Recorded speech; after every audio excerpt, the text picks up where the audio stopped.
দাঁড়া দাঁড়া দাঁড়া, তোরা কিন্তু আমার রাজকুমারের দিকে নজর দিবি না, ঠিক আছে?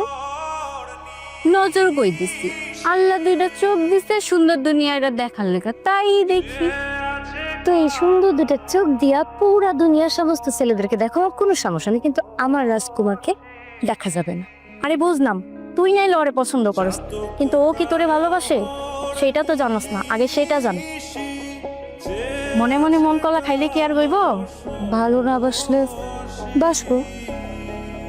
আমার তো মনে হয় না এই পোলায় তোর জীবনও ভালোবাসবো। দাঁড়া, তোকে দেখাইতেছি, আপনার সাথে আমার একটু কথা আছে। পরে বলি, আমি একটু ব্যস্ত। এখনই বলতে হইব, একটু ওদিকে চলেন। ওদিকে তো যেতে পারবো না, এখানে বলেন। এখানেই বলতে হইব? হ্যাঁ। তাই ওই যে সুগ্রিস আছে নাকি তোমার কাছে টাকা পায়, দেখেন তোমার খুঁজতেছে, যাও যাও তাড়াতাড়ি যাও। এসব মানে কি বলেন? দেখেন আমি এত ঘোড়ায় পেশায় কথা বলতে পারি না, আমি যেটা কই সোজা সোজা কই, হার্ট টু হার্ট। বুঝিনি। বুঝেন নাই? বলেন। আচ্ছা, আমি আপনার জীবনের এমন একটা কবিতা হতে চাই যেটা আপনি সারা জীবন পড়বেন আর মনে রাখবেন।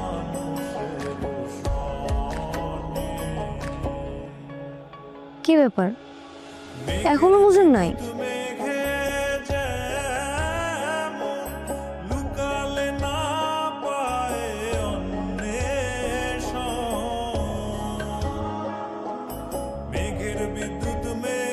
আমি আপনারে ভালোবাসি, আই লাভ ইউ।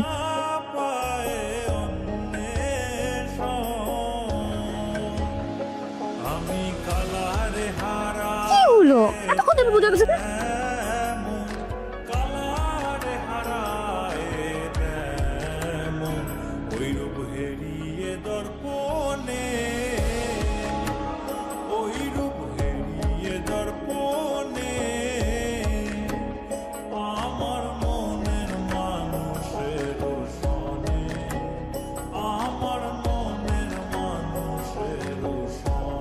শহরের মানুষ দেখে কি যা মনে হয় তাই করব? ওই তুই এইসব কথা কইতে গেছিলি কেন? হ্যাঁ, তোর এই শিক্ষা দিছি?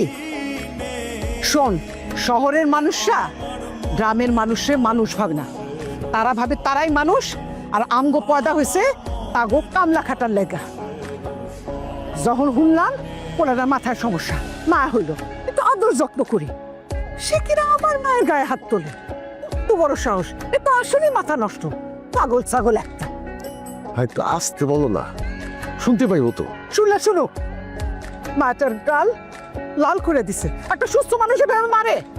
মনে হইতেছে হাতগুলা ভাঙ্গা না গলা ধাক্কা দিয়ে বাইর করে দিই। মেহমান বলে কিছু কইতে পারতেছি না।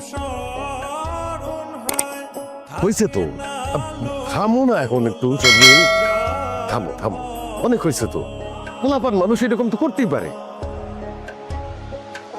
বন্ধু, তুই কিছু মনে করিস না, আমাদের তো একটাই মাইয়া, অনেক আদর যত্ন করে বড় করতেছে। জীবনে কোনোদিন গায়ে হাত দেওয়া তো দূরের কথা, পরে কোনোদিন আমরা বকাবকিও করি নাই। এই জন্যে ওর মার একটু রাগ উঠে গেছে, রাগের চোটে উল্টা পাল্টা কিছু বকছে আর কি।